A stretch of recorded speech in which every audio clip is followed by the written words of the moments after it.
할렐루야. 사랑하는 성도 여러분, 오늘은 성령 강림 후 둘째 주일이며 6.25 민족 화해 주일입니다. 오늘도 하나님 전에 나와서 함께 예배드리는 여러분 모두에게 주님의 크신 은혜와 사랑과 축복이 함께 하시기를 간절히 축원합니다. 오늘은 끊을 수 없는 사랑이라는 제목의 말씀으로 함께 은혜를 나누고자 합니다. 여러분, 내가 힘들고 어려울 때 누군가 나의 편을 들어주고 나를 도와줄 수 있는 사람이 옆에 있다면 얼마나 든든한지 모릅니다. 때로는 무서운 밤길을 홀로 걸어가야 할 때 내 등 뒤에 갓난아기 하나만 업고 있어도 그렇게 든든하고 힘이 되고 위로가 된다는 말을 들은 적이 있습니다. 그런데 여러분, 죄악 많은 이 세상을 우리가 걸어갈 때에 홀로 걷지 않게 하시고 하나님은 우리와 함께 하십니다.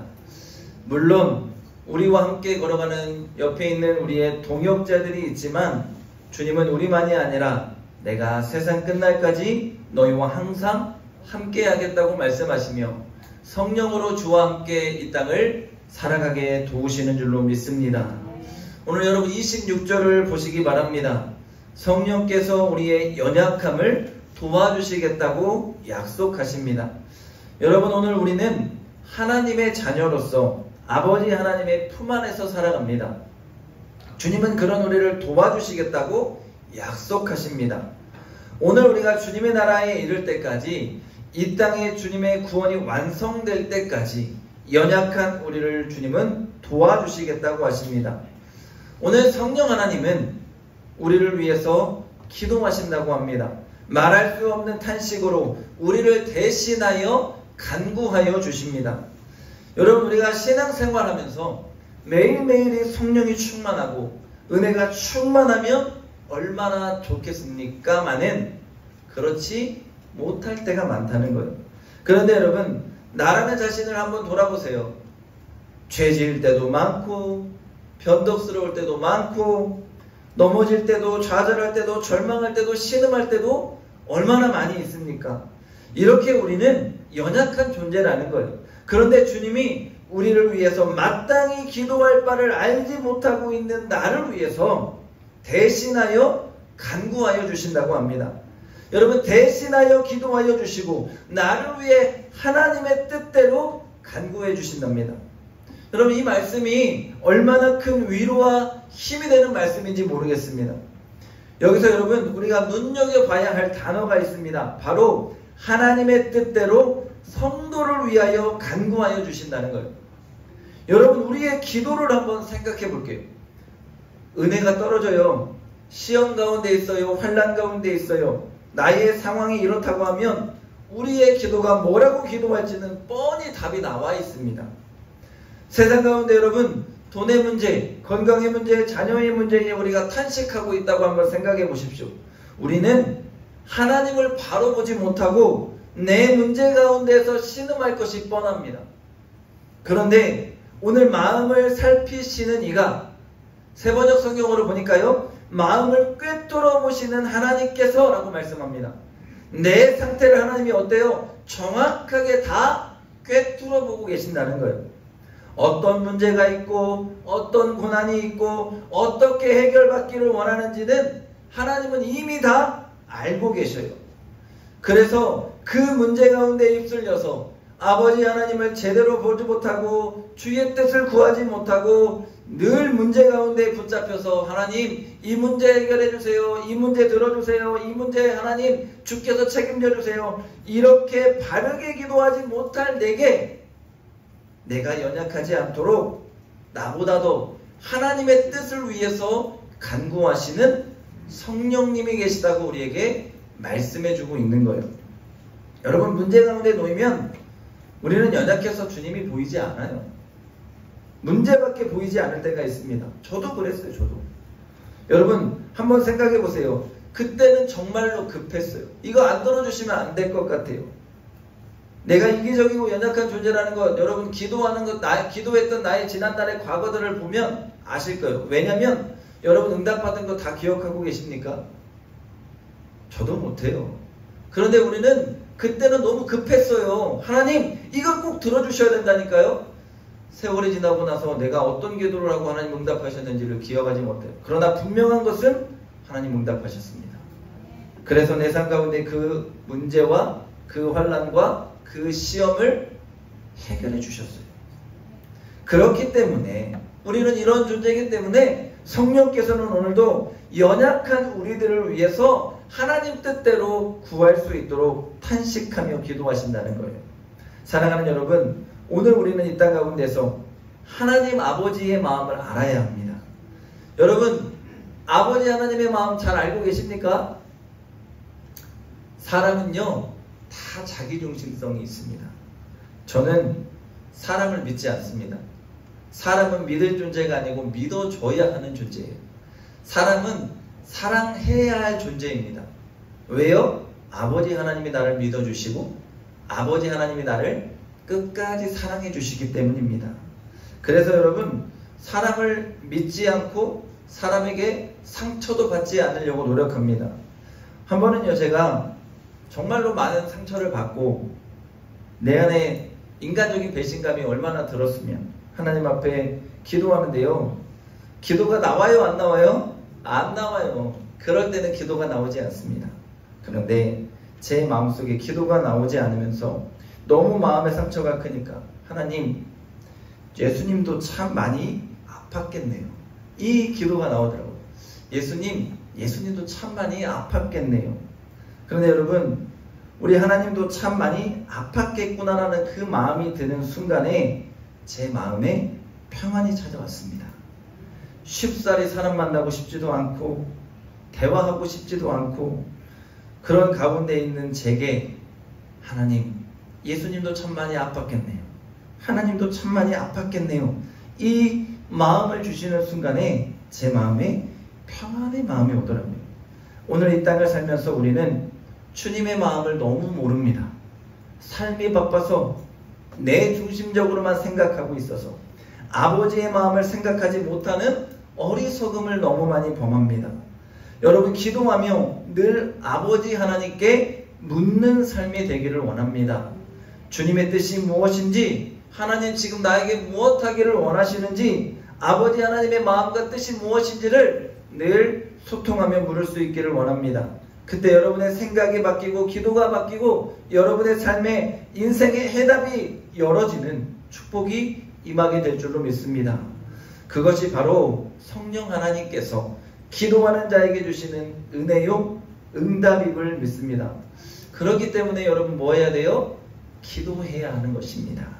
기도하는 삶을 통해 성령의 은혜를 구하시고 더욱더 깊이 있게 기도하고 아버지와 소통하고 대화하여서 아버지 하나님의 마음을 진심으로 깨달아 알아가는 하나님의 자녀들이 되시기를 주의 이름으로 간절히 축원합니다. 다시 27절을 보면요, 여러분 27절에 마음을 살피시느니, 제가 세번역 성경은 마음을 꿰뚫어 보시는 하나님이라고 했어요.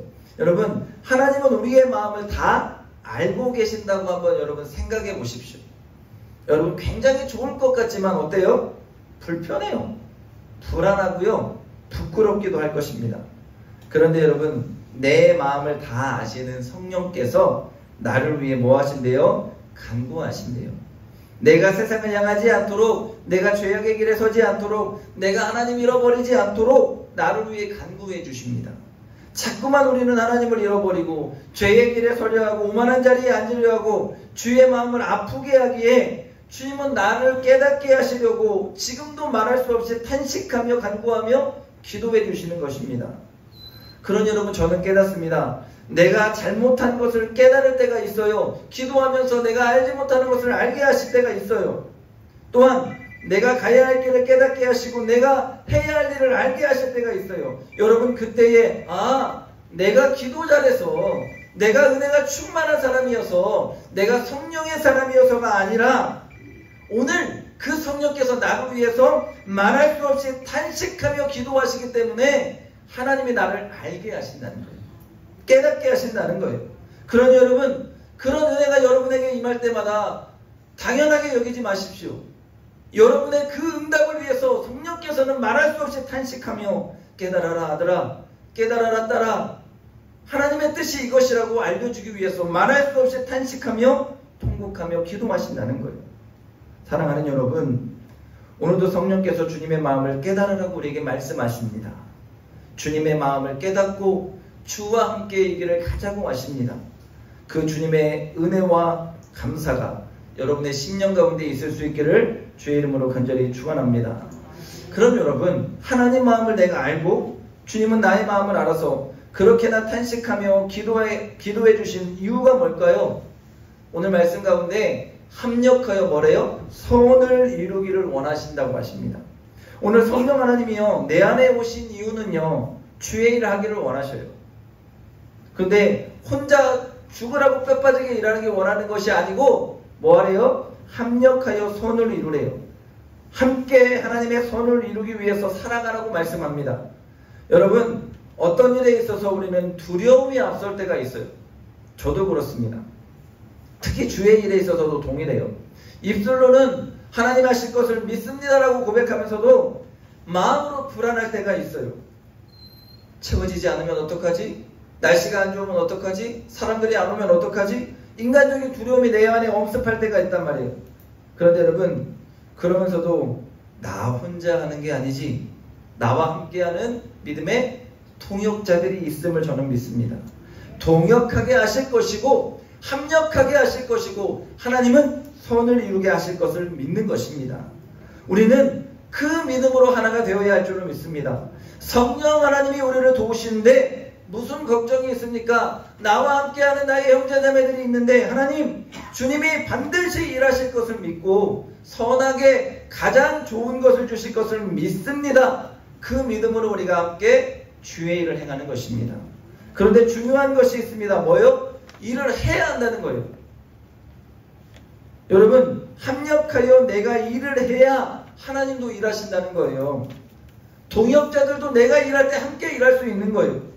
아무것도 하지 않으면 아무 일도 일어나지 않습니다. 내가 일하려고 몸부림칠 때에 나의 동역자들도 함께 몸부림칠 것이고, 우리가 함께 일하려 할 때에 하나님도 우리를 위해서 일하시는 거예요. 선을 이루시는 하나님은 사람을 통해 일하십니다. 내가 일하지 않으면, 나와 함께 일하는 나의 동역자들이 함께 일하지 않으면 하나님도 일하시지 않습니다. 사랑하는 여러분, 한 사람이 가진 능력과 사명, 달란트로 일해라가 아니에요. 너희가 가진 달란트를 함께 모아서, 너희가 가진 사명을 함께 모아서, 너희가 가진 은사를 함께 모아서 주를 위해서 합력할 때에 선을 이루게 하시리라. 가장 좋은 것을 너희 가운데에 부어주시겠다고 약속하십니다. 여러분, 이 약속이 오늘 사랑하는 우리 교회 가운데에 있을 수 있기를 주님의 이름으로 간절히 축원합니다. 그런데 여러분, 어떤 사람이 하나님의 일에 합력할 수 있을까요? 오늘 28절에 보면 하나님을 사랑하는 자라고 합니다. 여러분, 하나님을 사랑하는 자, 하나님의 사랑이 무엇인지를 제대로 깨달은 자가 일할 수 있다는 거예요. 우리가 수요 예배를 통해서 풍성한 삶의 기초라는 이 성경 공부를 한 40주간 우리가 함께 말씀을 나눴습니다. 마무리하면서 제가 이런 설교를 했어요. 여러분, 하나님의 사랑을 아는 자는 교회를 사랑할 수밖에 없고, 하나님의 사랑을 아는 자는 형제 자매를 사랑할 수밖에 없습니다. 하나님의 사랑을 아는 자는 다른 이를 용서하고 용납할 수밖에 없습니다. 하나님의 사랑이 무엇인지를 진정으로 아는 자는 하나님 앞에 순종하고 복종할 수밖에 없습니다. 여러분, 죽기까지 나를 사랑하시는 그 하나님의 사랑을 제대로 깨달은 하나님을 사랑하는 자가 바로 하나님의 일에 합력하는 자가 되는 줄로 믿습니다. 그리고 그 사랑을 깨달은 자가 바로 오늘 35절의 말씀과 같이 누가 우리를 그리스도의 사랑에서 끊을 수 있겠냐고 당당히 말할 수 있는 것입니다. 그러니 여러분, 그 사랑을 아는 자는 하나님을 떠나지 않고 하나님을 외면하지도 않고 하나님의 중심의 삶을 온전히 바르게 이 땅 가운데서 살아내는 것입니다. 오늘 바울이 말하죠. 환난입니까? 공고입니까? 박해입니까? 굶주림입니까? 헐벗음입니까? 위험입니까? 간입니까? 아니, 세상의 그 어떤 것도 나를 그리스도의 사랑에서 끊을 수 없습니다라고 당당하게 고백할 수 있는 거예요. 그리고 바울은요, 여기서 멈추지 않아요. 38절과 39절에 사망이나 생명이나 천사들이나 권세자들이나 현재일이나 장래일이나 능력이나 기품이나 다른 어떤 피조물이라도 우리를 그리스도 예수 안에 있는 하나님의 사랑에서 끊을 수 없다라고 분명하게 확신하며 말합니다. 여러분, 오늘 바울은 확신하며 선포하는 거예요. 우리 주 예수 그리스도 안에 있는 하나님의 사랑이라고 합니다. 여러분, 왜 이렇게 이야기할까요? 여러분, 인간은 죄 많은 존재예요. 저와 여러분은 죄가 많은 존재이고 하나님 앞에 감히 나아갈 수 없는 존재입니다. 그런데 그래서 우리는 죄로 인해 하나님과 끊어질 수밖에 없는 존재예요. 그런데 하나님은 그런 우리를 위해서 자신의 독생자를 우리를 위해 보내주셨습니다. 전부를 내어주시면서 우리를 붙잡으시고 전부를 내어주시면서 그 사랑으로 우리를 지키신 것입니다. 여러분, 그래서 우리가 예수 이름으로 기도할 때, 예수 이름을 부를 때 구원의 은혜가 임하고 예수로 인해 하나님의 사랑에서 끊어지지 않는 존재가 된다는 것입니다. 사랑하는 여러분, 오늘 우리는 하나님을 진정 나의 아버지로 여기고 그 아버지와 함께 살며 그 아버지를 붙잡고 살아가는 자녀가 되어야 합니다. 그 하나님은 오늘 32절에 아들을 아끼지 않고 우리를 위해 내어주셨다고 했어요. 그러면서 뭐라고 해요? 우리에게 모든 것을 주시지 않겠느냐고 바울이 묻습니다. 여러분, 부모가 되어서 느끼는 것은요, 자녀를 위해서는 뭐든지 다 할 수 있겠다는 생각입니다. 아이들이 원한다면 뭐든지 해주고 싶고 들어주고 싶은 것이 부모의 마음입니다. 하나님은요, 우리를 위해서 전부를 포기하셨습니다. 하나뿐인 아들을 내어주셨다는 것은 자신의 전부를 다 주신 것입니다. 그런데 하나님이 우리를 위해서 무엇이 아깝고 무엇인들 못해 주시겠습니까? 전능자이시고 창조주신 하나님께는 부족함이 없어요. 능력이 없는 하나님이 아니라는 거예요. 우리가 분명히 알아야 돼요. 내가 원하고 바라는 것을 다 행하고 들어주는 하나님, 들어줄 수 있는 하나님인데 그렇게 하셔요? 안 하셔요? 안 하셔요. 하나님 이거 들어주세요, 저거 해주세요, 이거 주세요, 저거 주세요, 다 해주시면 좋겠는데 하나님은 절대로 그렇게 하지 않으셔요. 필요하다고 생각하는 것은 채워주시고 스스로 할 수 있는 것은 행하게 하시고 때로는 좌절과 절망과 실망의 자리에서도 이겨내게 하십니다. 그건 야, 너 고생 좀 해봐라, 이게 아니에요. 자녀를 위해서 하나님은 일어서는 법도 알게 하시고 깨닫는 법도 알게 하시고 세상을 믿음으로 이기고 승리하는 법도 알게 하시고 환난과 고난 가운데에서 하나님 그 마음 아플 때에 주님 붙드는 은혜도 알게 하시는 거예요. 제가 대학을 다닐 때요, 저희 아버지가 저보고 야, 돈 없으니까 학자금 대출 좀 받아, 이 말씀을 하셨어요. 근데 제가 이해가 안 가는 거예요. 저희는 교회에서 장학금도 나왔고 또 목사 후보생이라고 노회에서 장학금도 나왔고 대학 등록금이 없어서 못 내지는 않을 텐데 라는 생각이 드는 거예요. 뭐 지금이야 국가장학금이 잘 되어 있어서 돈이 없어서 학교를 못 가는 아이들은 거의 없지만요, 저희 때만 해도 등록금 없어서 등록 못하는 친구들이 제법 있었습니다. 그런데 저는 뭐 노회장학금, 교회장학금이면 충분할 텐데 왜 나한테 이거를 하라고 하는 거야 하면서 제가 짜증이 났을까요, 안 났을까요? 났죠. 서류도 제출해야 되고 뭐가 복잡하더라고요. 하기 싫어 죽겠어요. 그런데 다 했죠. 그리고 나서 나중에 제가 어른이 되고 더 크고 나서 생각해 보니까 아버지가 나에게 왜 이렇게 했는지를 알겠더라고요. 세상 힘든 것도 좀 알아. 힘들게 어렵게 학교 다니는 아이들 마음도 좀 알아. 어렵게 힘들게 대출받아서 그 빚 갚으면서 학교 다니는 사람들의 마음도 좀 알아. 세상이 쉽지 않다는 거 너도 좀 알아. 그 아버지의 마음을 알겠더라고요. 여러분, 저는 하나님도 마찬가지라고 생각해요. 다 들어주시는 하나님 아니에요. 때로는 우리 스스로 알아가기를 원하시고요, 이겨내기를 원하시고요, 고난의 자리에서 스스로 돌아보게 하시고 깨닫게 하시고 아버지를 찾게 하시면서 분명하게 하나님 붙들 수 있는 은혜의 사람으로 우리가 성장해 나아가기를 원하셔요.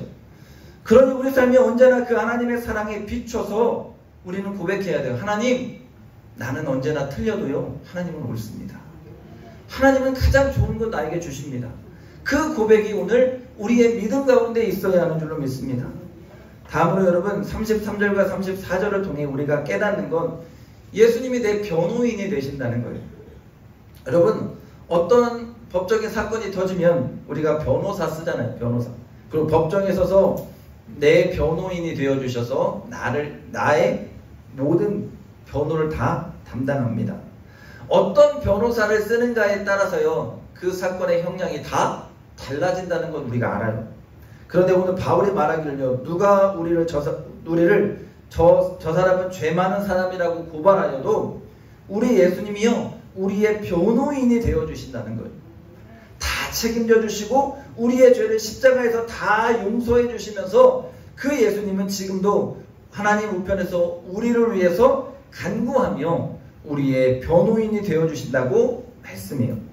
여러분, 하나님이 오늘 우리를 자녀 삼아주시고 우리 예수님이 우리의 변호인이 되어주셔서 감히 세상 그 어떤 것도 나를 건드리지 못하도록 보호하시고 지켜주신다는 것입니다. 그렇다면 여러분, 이제 우리의 삶으로 돌아봐요. 제가 지난주에 설교하면서 우리는 하나님의 자녀로서 하나님의 고난도 함께 받아야 함을 말씀드렸습니다. 오늘 우리의 삶이요, 때로는 주님과 같이 곤고와 박해와 기근이나 적신이나 위험이나 칼이나 이러한 것들이 우리의 인생 앞에 있어요. 하나님이 나의 아버지시니 평안하고 평탄대로입니다가 아니라 예수님 말씀하신 것처럼 고난의 길이고 좁고 협착한 길을 우리가 걸어가고 있는 거예요. 여러분, 그 구원의 길에서 우리는 때로는 환난, 때로는 박해, 때로는 기근, 때로는 위험, 이러한 일들을 당하고 만납니다. 오늘 바울이 이렇게 말할 수 있는 이유가 뭐예요? 복음 전하다가 이 수많은 위험과 칼이나 박해와 기근 다 경험해봤어요. 죽음의 위협도 경험해봤습니다. 그런데 바울이 분명하게 고백하는 거예요. 우리를 사랑하시는 이로 말미암아 하나님의 사랑에 힘입어서 내가 이 모든 것들을 넉넉히 이길 수 있다는 거예요. 여러분, 이사야 53장 5절에 보면 그가 찔림은 우리의 허물 때문이요, 그가 상함은 우리의 죄악 때문이라. 그가 징계를 받음으로 우리는 평화를 누리고 그가 채찍에 맞음으로 우리는 나음을 받았도다 했습니다. 그런데 여러분, 그 다음이 중요해요. 우리는 다 양 같아서 그릇 행하여 제각각 제 길로 갔대요. 여호와께서는 우리 모두의 죄악을 그에게 담당시키셨도다 했습니다. 근데 여러분, 오늘 8장 36절에 보면요, 우리가 종일 주를 위하여 죽임을 당하게 되며 도살당할 양같이 여김을 받았느니라 함과 같으니라 했어요. 뭐예요? 우리도 주님 같은 그런 고난을 당할 수 있다는 거예요.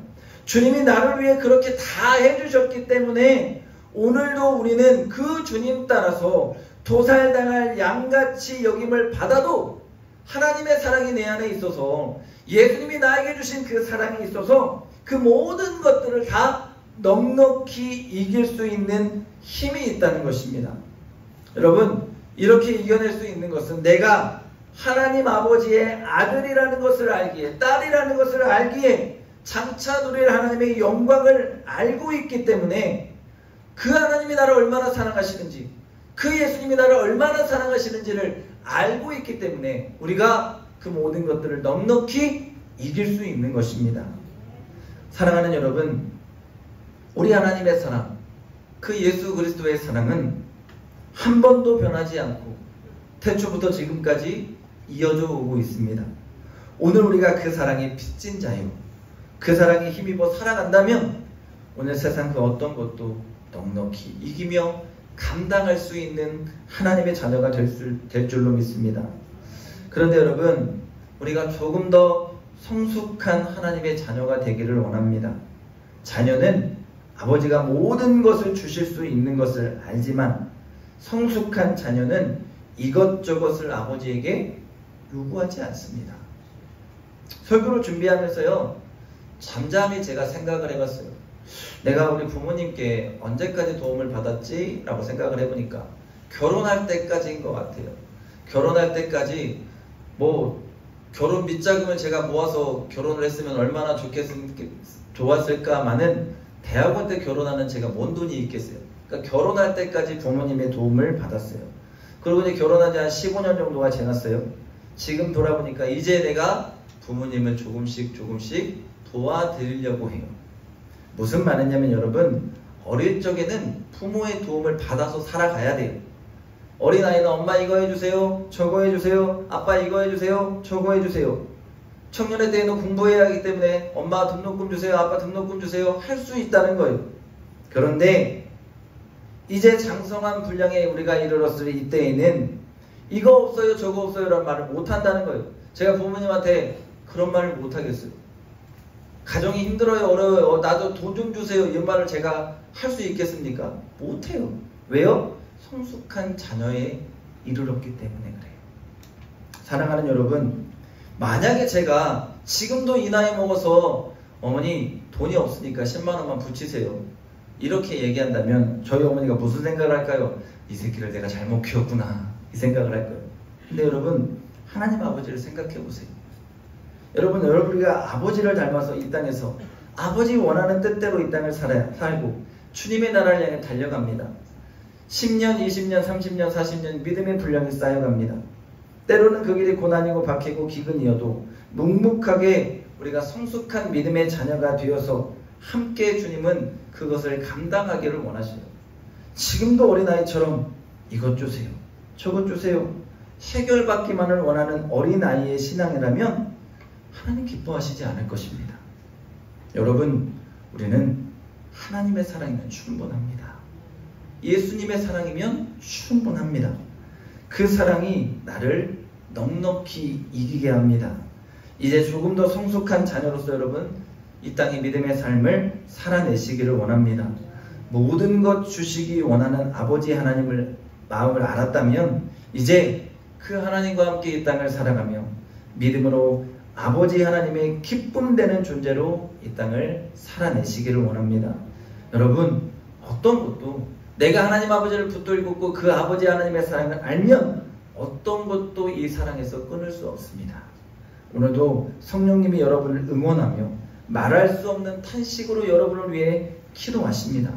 우리는 그런 특별한 아버지 하나님의 자녀라는 것을 믿고 오늘도 그 사랑에 힘입어서 이 세상 가운데서 믿음으로 승리하며 살아갈 수 있는 저와 여러분의 삶이 될 수 있기를 주님의 이름으로 간절히 축원합니다. 축원합니다. 기도하겠습니다.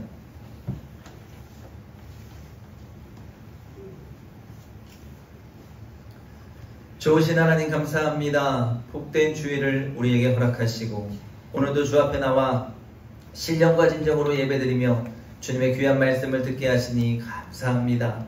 하나님, 오늘도 성령께서는 말할 수 없는 탄식으로 연약한 우리를 위해서 기도하시는 줄로 믿습니다. 하나님, 오늘도 그 아버지의 사랑, 그 예수 그리스도의 사랑을 깨닫게 하시고 주와 함께 믿음의 길을 걸어가게 하시며 하나님, 좁고 협착한 이 길 가운데 어떠한 어려움 가운데 있어도 아버지의 사랑과 예수 그리스도의 사랑으로 모든 것을 넉넉히 이기며 살아가는 은혜가 사랑하는 모든 성도들 가운데 꼭 있게 하여 주옵소서.